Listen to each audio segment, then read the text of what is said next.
आइए अब देखते हैं खबरों को विस्तार से। तो मध्य प्रदेश के सीहोर जिले में स्थित कुबेरेश्वर धाम पर आज से 7 दिनीय शिव महापुराण कथा और रुद्राक्ष महोत्सव का आयोजन हो चुका है। कई श्रद्धालु पंडित प्रदीप मिश्रा का आशीर्वाद लेने पहुंचे और इस दौरान रुद्राक्ष लेने के चक्कर में अव्यवस्था जैसी स्थिति यहां बन गई।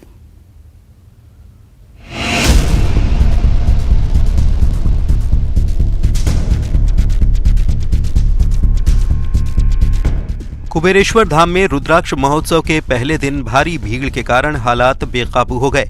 इस दौरान रुद्राक्ष लेने के चक्कर में भीड़ की वजह से अव्यवस्था जैसी स्थिति बन गई, जिसमें महाराष्ट्र से आई एक महिला की मौत हो गई, जबकि कई लोग गंभीर रूप से घायल हो गए, जिन्हें अस्पताल में भर्ती कराया गया। चश्मदीदों के मुताबिक श्रद्धालु इतनी बड़ी संख्या में सीहोर पहुंच गए कि तमाम व्यवस्थाएं फेल हो गईं। 1 घंटा पर हो गया मेरे को, यहाँ पे एकदम ट्रैक लग गया, पूरा जाम हो गया। ये ऑटो वाला भी आगे नहीं जा रहा और हम आए बहुत दूर से दर्शन के लिए। अब क्या करेंगे आप? क्या करेंगे, वो उपाय नहीं है, कुछ गाड़ा भी नहीं है ना। रुद्राक्ष महोत्सव में लाखों की भीड़ की वजह से सारे इंतजाम नाकाफी साबित हो रहे हैं। श्रद्धालुओं के लिए यहां छांव तक के इंतजाम नहीं दिखे। खुले आसमान में श्रद्धालु जमीन पर बैठे नजर आए। उनके खाने पीने तक की व्यवस्था नहीं थी। कुछ श्रद्धालुओं ने व्यवस्था को लेकर नाराजगी भी जताई और शिकायत भी की। आप कहाँ से आई हैं और क्या व्यवस्था है? दिल्ली। बिल्कुल बेकार व्यवस्था है, बिल्कुल स्ट्रक्चर बेकार है यहाँ का। रुकने का इंतजाम नहीं, खाने पीने का इंतजाम नहीं, पानी भी पैसों से लेना पड़ रहा है। क्या क्या सुना था महाराज जी के बारे में? क्या कि सब कुछ मिलेगा, सब व्यवस्था होंगी, बस आएंगी लेने जाने छोड़ने, कुछ भी नहीं है ऐसा। यहाँ अगर हमारे जैसा टीनेजर आए कि चलो सब कुछ है वहाँ पे, तो फिर वो हाथ जोड़ लेगा, आएगा ही नहीं, पसंद ही नहीं करेगा। कुबेरेश्वर धाम पर आज से 7 दिनीय शिव महापुराण कथा और रुद्राक्ष महोत्सव के आयोजन की शुरुआत हो चुकी है। कई श्रद्धालु पंडित प्रदीप मिश्रा का आशीर्वाद लेने पहुंचे हैं। इस दौरान रुद्राक्ष लेने के चक्कर में अव्यवस्था जैसी स्थिति बन गई। रुद्राक्ष लेने के लिए आए श्रद्धालुओं में ये भ्रम है कि कुबेरेश्वर धाम पर जो रुद्राक्ष बांटा जा रहा है उसे पानी में डालना है और उस पानी को पी जाना है। ऐसा करने से उनकी हर समस्या दूर हो जाएगी। यही वजह है कि रुद्राक्ष को लेने के लिए लोगों की भीड़ जुटी है। बड़ी संख्या में जो श्रद्धालु यहाँ पहुँच रहे हैं, तो कहीं ना कहीं अव्यवस्थाओं का सामना भी इन लोगों को करना पड़ रहा है और यही कारण है कि इस तरह के खुले आसमान में वो लेटे हुए हैं। आसपास के जो कुएं हैं वहाँ से वो पानी लेकर आ रहे हैं और कहीं ना कहीं अव्यवस्था जो है इनकी उसके कहीं ना कहीं उससे परेशान होना पड़ रहा है। कैमरामैन खिलान सिंह के साथ शैलेंद्र सिंह, न्यूज़ 18 सीहोर। जबलपुर की राशन दुकानों से मिलने वाला चावल सियासत का केंद्र बन गया है। एमपी के पूर्व वित्त मंत्री और जबलपुर से कांग्रेस के विधायक तरुण भनोत ने राशन दुकानों पर गरीबों को मिलने वाले चावल को लेकर सवाल खड़े किए हैं और इसकी गुणवत्ता पर सवाल उठाए। इस संगीन आरोप के साथ ही कांग्रेस विधायक ने मामले की जांच कराने की मांग की है, लेकिन सीएम कह रहे हैं कि कांग्रेस भ्रम फैलाने का पाप कर रही है। मध्य प्रदेश में इस साल होने वाले विधानसभा चुनाव से पहले बीजेपी और कांग्रेस में आरोप प्रत्यारोप का दौर जारी है। कांग्रेस और बीजेपी के बीच चल रही जुबानी जंग के साथ ही कांग्रेस के विधायक और पूर्व वित्त मंत्री तरुण भनोत ने राशन दुकानों से मिलने वाले चावल को लेकर गंभीर आरोप लगाए हैं। तरुण भनोत ने आरोप लगाया कि राशन की दुकानों से गरीबों को प्लास्टिक के चावल बांटे जा रहे हैं। कांग्रेस विधायक ने अपने निवास पर राशन दुकान से चावल मंगवाकर उसे पकवाया और फिर उस चावल को प्लास्टिक का चावल बताया। विधायक का कहना है कि इस चावल को खाने से गरीब जनता बीमार पड़ रही है। उन्होंने राशन दुकानों पर मिलने वाले घटिया चावल की उच्च स्तरीय कमेटी से जांच कराने की मांग की। ये प्लास्टिक या जो भी है इसमें मुझे नहीं पता, ये तो सब लोग कहते हैं कि ये प्लास्टिक है भैया, मुंह में डालो, ये पक गया है। मैं तो अनुरोध करूंगा कि ये सरकारी अधिकारी खाएं, इनके घरों में बैठ के खाएं। बड़े बड़े नेता, अभी वो कौन सा ये चल रहा है आपका यात्रा, विकास यात्रा, ये विकास यात्रा है, ये विकास यात्रा है। ये मध्य प्रदेश में विकास यात्रा चल रही है कि लोग ये खाएं। हाथ जोड़कर मेरा निवेदन है कि हमको, प्रदेश की जनता को ऐसा विकास नहीं चाहिए और बताने के बाद अगर आप कार्रवाई नहीं करें तो कहीं ना कहीं शंका होती है कि इसमें बहुत उच्च स्तर पर बैठे हुए लोग शामिल हैं। वहीं सीएम शिवराज सिंह चौहान ने कांग्रेस के आरोपों पर पलटवार किया और कहा कि कांग्रेस भ्रम फैलाने का पाप कर रही है। कि कांग्रेस का मानसिक दिवालियापन है। जो अंधे हैं वो देख नहीं सकते, वो भ्रम फैलाने की कोशिश कर रहे हैं। अब फोर्टिफाइड चावल पोषण के लिए जरूरी है, लेकिन उस चावल को प्लास्टिक का चावल, कांग्रेसी कितना झूठ बोलेंगे आखिर, कितने भ्रम फैलाएंगे आखिर। अब ये तो कुकृत्य है, पाप है, पाप। दिग्विजय सिंह की दोबारा इसलिए पाप है ये कि आप भ्रम फैला दो तो लोग वो चावल ही ना खाएं फोर्टिफाइड, जो उनके स्वास्थ्य के लिए बेहतर है। ऐसे ही एक बार इनने पिछले चुनाव के पहले जो हमने जूते दिए थे, कहने लगी ये पहनोगे तो कैंसर हो जाएगा। अब ये कांग्रेस का केवल मानसिक दिवालियापन नहीं है, ये कुटिलता है, लेकिन कुटिलता के साथ साथ ये जनता के साथ छल है, प्रपंच है, लेकिन जनता सब समझती है। राशन दुकान से मिलने वाले चावल पर एक पीड़ित महिला ने भी सवाल उठाए और उसने कहा कि ये चावल खाने से तबीयत खराब हो जाती है। भैया ने मरफैया से लिए और ये राशन में कम से कम 3 या 4 महीने से यही चावल मिल रहा है। पूरी दुकानों में आता है सर? सारी दुकान में है, लेकिन अभी जो चावल आया इसमें ज्यादा मात्रा में है। ये वाले ये चावल ये इसमें निकाल के दिखाई, पकाने में अच्छे से नहीं पकता है और पेट खराब हो रहे हैं बच्चों के भी। हमारे पिताजी के पेट खराब हो गया, उनको मतलब कपड़े में ही लेटरिंग हो गई, हजम ही नहीं होता, मतलब पेट गुड़गुड़ गुड़गुड़ करता है। ऐसी लाख गोली खा लो उसमें भी आराम नहीं लगता, मुझे तो खुद ही हजम नहीं हो रहा है। वहीं खाद्य आपूर्ति विभाग इस चावल को पौष्टिकता से भरपूर बता रहा है। सर, योजना में जो भी चावल वितरण होगा वो फोर्टिफाइड चावल दिया जाएगा, तो उसी के तारतम्य में ये चावल का वितरण कराया जा रहा है। यह फोर्टिफाइड चावल है जो पोषक तत्वों से भरपूर है। इसमें आयरन, फोलिक एसिड और विटामिन 12 होता है। इसको FRK का 1% कॉमन राइस में मिलाकर 1:100 के अनुपात में मिलाकर इसको ब्लेंडिंग करके बनाया जाता है, फिर इसको राशन दुकानों में भेजा जाता है।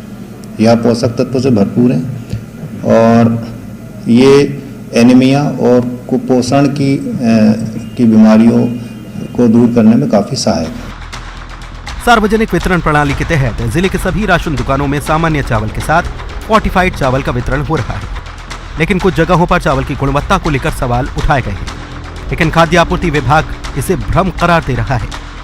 प्रतीक मोहन अवस्थी, न्यूज़ 18, जबलपुर। मध्य प्रदेश के सरकारी डॉक्टर शुक्रवार से अनिश्चितकालीन हड़ताल पर जा रहे हैं।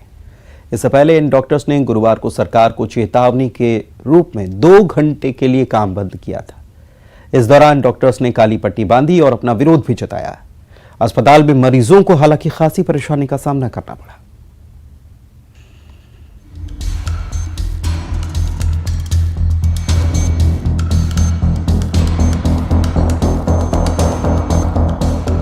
एमपी विधानसभा चुनाव से पहले प्रदर्शन का दौर जारी है।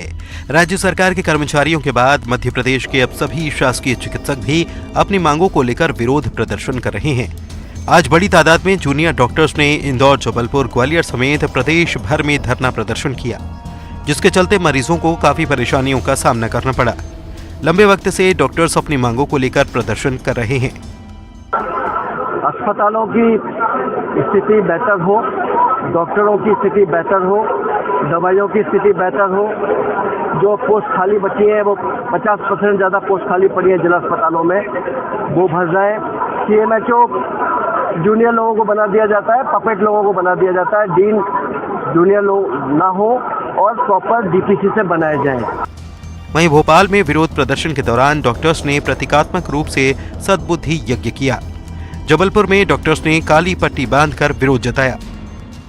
मांग तो डायनेमिक अश्योर्ड प्रमोशन की है। दूसरी जो मूल मांग है वो है पुरानी पेंशन लागू करने की, जो कि बहुत बड़ी मांग है। तीसरी मांग है कि हमारे को एक ऐप दिया गया जिसमें हमको रोज चेहरा दिखाना पड़ता है। तो जब एम्स जैसी बड़ी संस्था का हैक हो सकती है डेटा, तो फिर हम लोग को तो मध्य प्रदेश में क्या होगा आप सोच सकते हैं। इतनी महिला डॉक्टर हैं, सब अपना चेहरा दिखाएं उसमें। तो इस तरह की ये जो तुगलकी व्यवस्था है उनको बंद करना, और ये जो 2 कोर मांगे हैं हमारी, इनके ऊपर शासन को विचार करना चाहिए। सबको, संघ को बुला के उसके साथ बातचीत करनी चाहिए और एक ऐसा सोल्यूशन निकालना चाहिए कि दोनों के लिए अच्छा हो, क्योंकि हम लोग भी नहीं चाहते कि क्योंकि हमें मालूम है कि हम जब हड़ताल पे जाते हैं तो गरीब मरीजों को तकलीफ होती है। ग्वालियर में डॉक्टर्स ने चिकित्सक महासंघ के बैनर तले विरोध प्रदर्शन किया, जिसमें पुरानी पेंशन समेत अन्य मांग को लेकर करीब 1000 से ज्यादा सरकारी डॉक्टर्स शामिल हुए। कल से हमारा रेगुलर सुबह 9 बजे से लेकर 24 घंटे हड़ताल पर रहेगी और इमरजेंसी सेवाएं, सारी सेवाएं बंद रहेंगी कल से। इन सरकारी चिकित्सकों का साफ कहना है कि अब सरकार से आर पार की लड़ाई लड़ी जाएगी। 2 दिन के विरोध के बाद भी राज्य शासन की ओर से बातचीत की कोई पहल नहीं की गई। इस वजह से अब 17 फरवरी से पूरे प्रदेश में सरकारी डॉक्टर काम बंद हड़ताल करेंगे। यात्रा भी निकाल चुके हैं। डॉक्टर्स का कहना है कि अभी तक सरकार के प्रशासन के नुमाइंदे ने उनसे बातचीत नहीं की। यही वजह है कि अगर सरकार ने आज उनकी बात नहीं मानी तो कल से उनका अनिश्चितकालीन काम बंद हड़ताल का आयोजन शुरू हो जाएगा और मरीजों की परेशानियां बढ़ेगी। सुशील कौशिक, न्यूज़ 18 ग्वालियर। छत्तीसगढ़ में पिछले एक महीने में 3 बीजेपी नेताओं की हत्या के मामले में आरोप प्रत्यारोप की सियासत तेज है। कांग्रेस और बीजेपी आमने सामने हैं। एनआईए जांच को लेकर राज्य सरकार की मंशा पर बीजेपी सवाल उठा रही है। पूर्व सीएम रमन सिंह ने कहा कि सीएम भूपेश बघेल का दोहरा चरित्र सामने आया है। वहीं सीएम भूपेश बघेल ने कहा कि बीजेपी को लगता है कि जांच ठीक ढंग से नहीं हो रही है और इसीलिए डीजीपी ने एनआईए को खत लिख दिया है।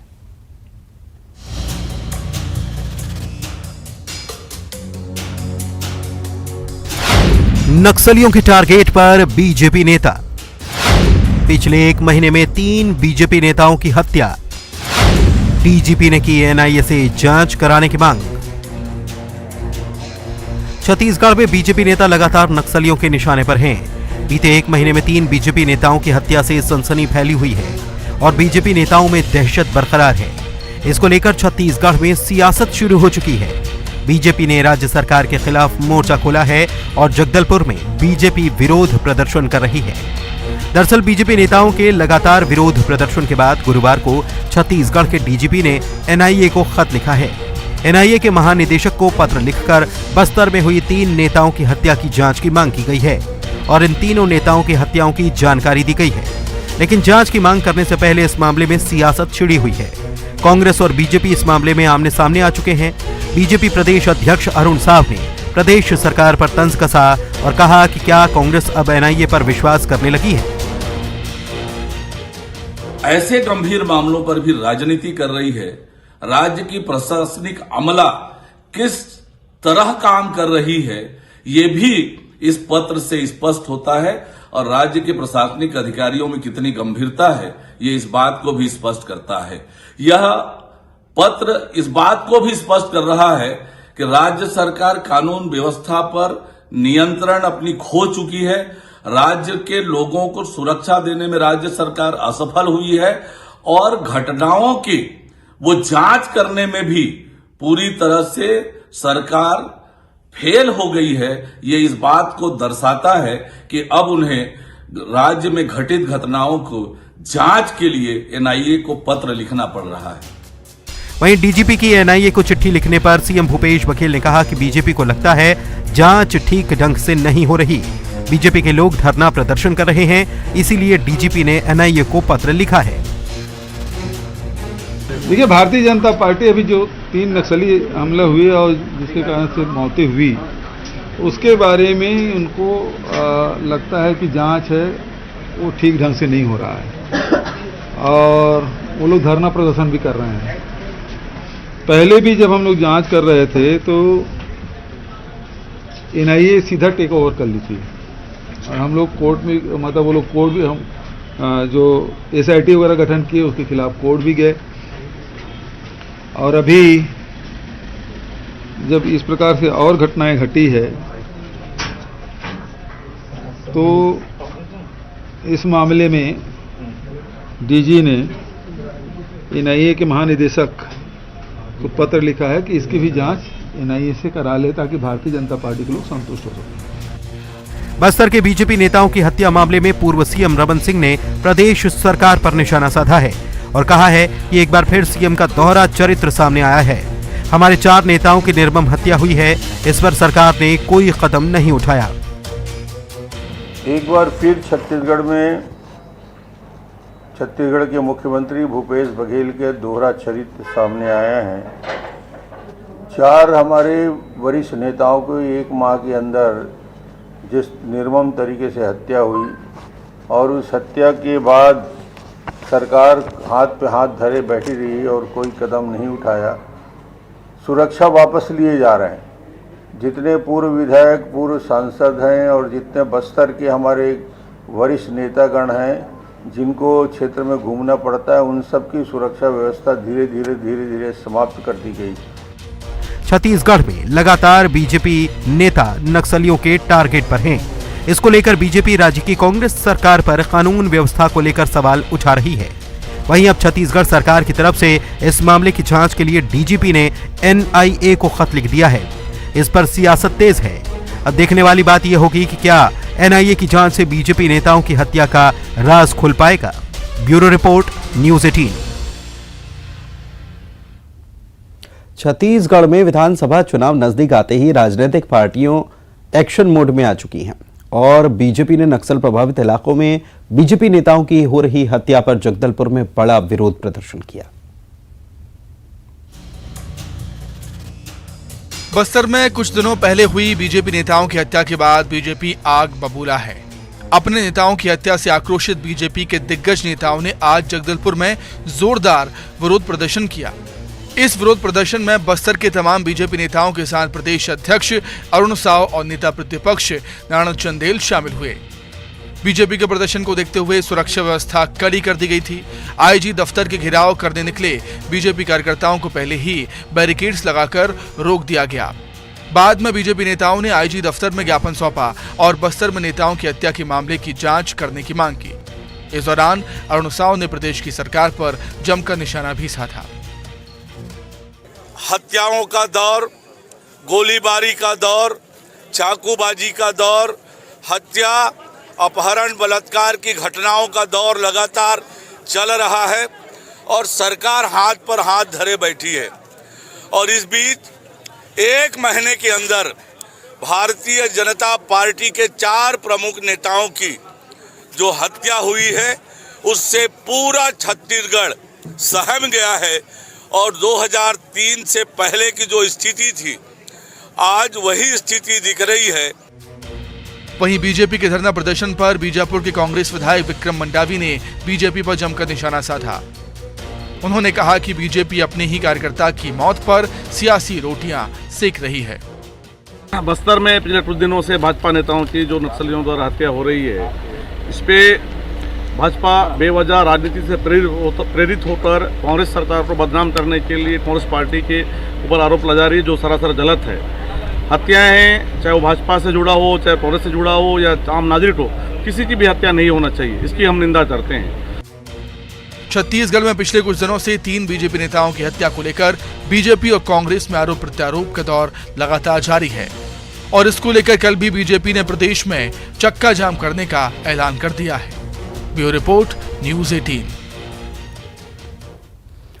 अब भक्त और भगवान के बीच अटूट प्रेम की वो कहानी जो मिसाल है अटूट आस्था की। रिपोर्ट में देखिए, भक्तों ने अचलेश्वर महादेव से अर्जियां लगाकर क्या क्या कहा है।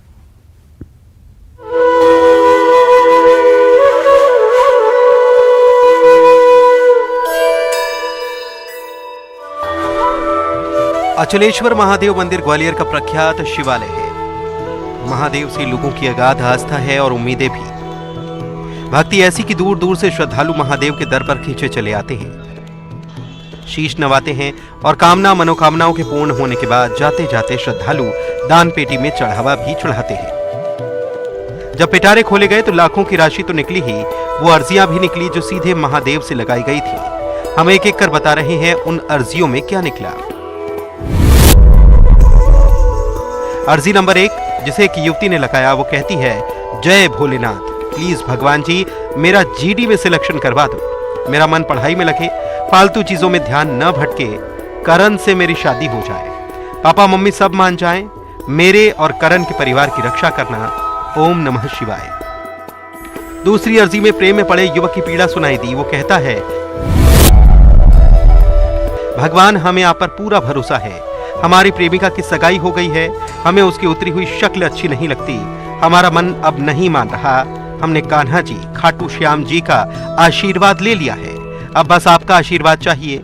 महादेव जी कुछ ऐसा करो कि उसे हमारे नसीब में लिख दो। 2 पत्र ऐसे निकले जो बाबा से उन्होंने कुछ मांगा है और एक भक्त ने तो बाबा से नौकरी मांगी और दूसरे भक्त ने भी, जो छात्रा थी या लड़की कुछ भी हो सकती है, उन्होंने बाबा से कहा कि मेरी नौकरी भी लग जाए और करण नाम का कोई लड़का है उससे वो प्यार करती होगी, उससे शादी भी मेरी हो जाए।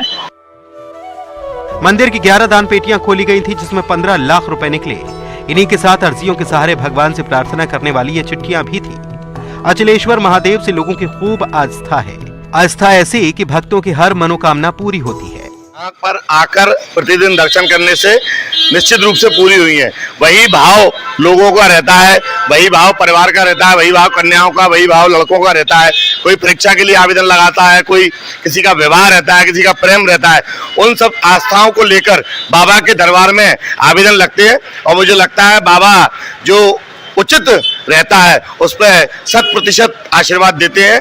ये अर्जी है एक भक्त की भगवान से, ये अर्जी है उस परम शक्ति से जिससे हम आखिरी उम्मीद रखते हैं।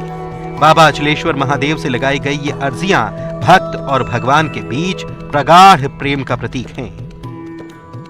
न्यूज़ 18 के लिए ग्वालियर से सुशील कौशिक की रिपोर्ट। श्योपुर का कुनो नेशनल पार्क एक बार फिर चीतों से गुलजार होने जा रहा है। चीता प्रोजेक्ट के तहत इस बार दक्षिण अफ्रीका से 12 चीतों को लाया जा रहा है और ये सभी चीते वायुसेना के विशेष विमान से शुक्रवार को रवाना हो जाएंगे।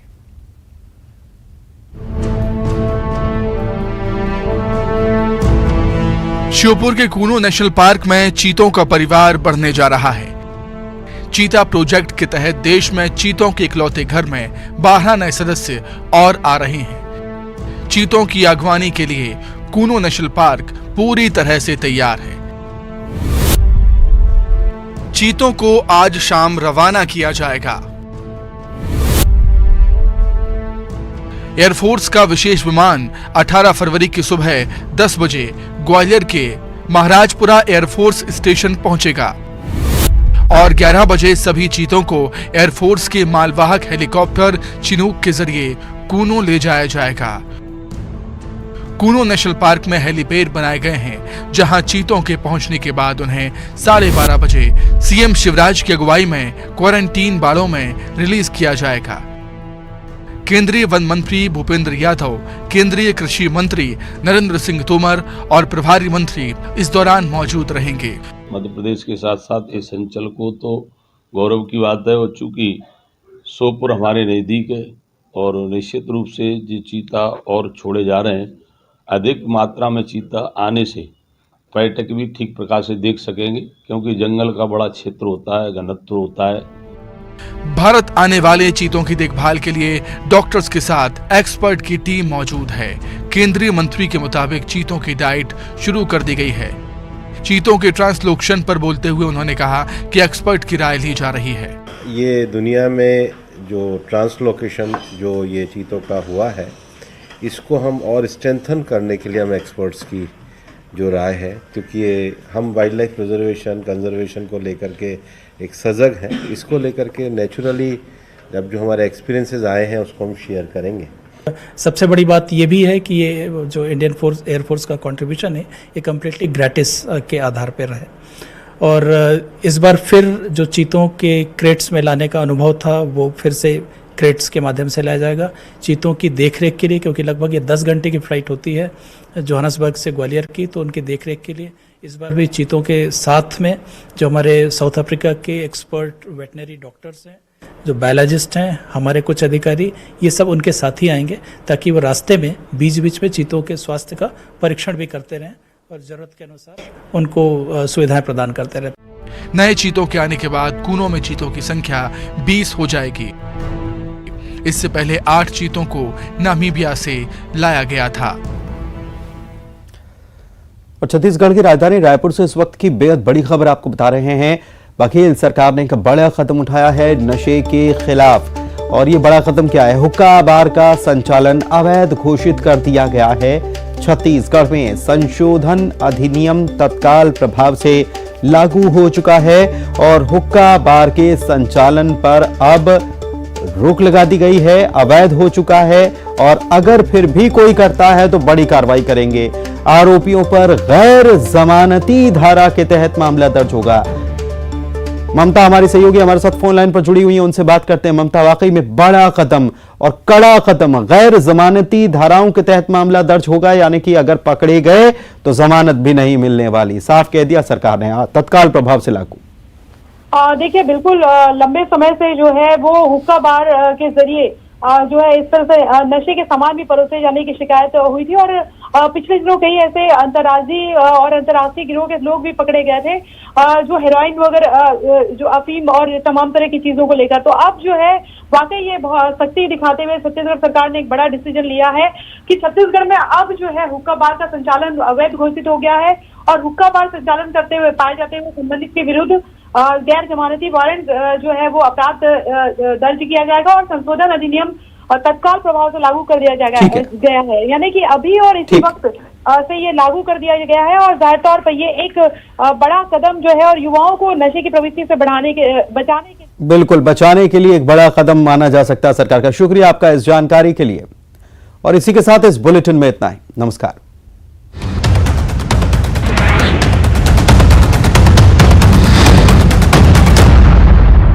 हेडलाइंस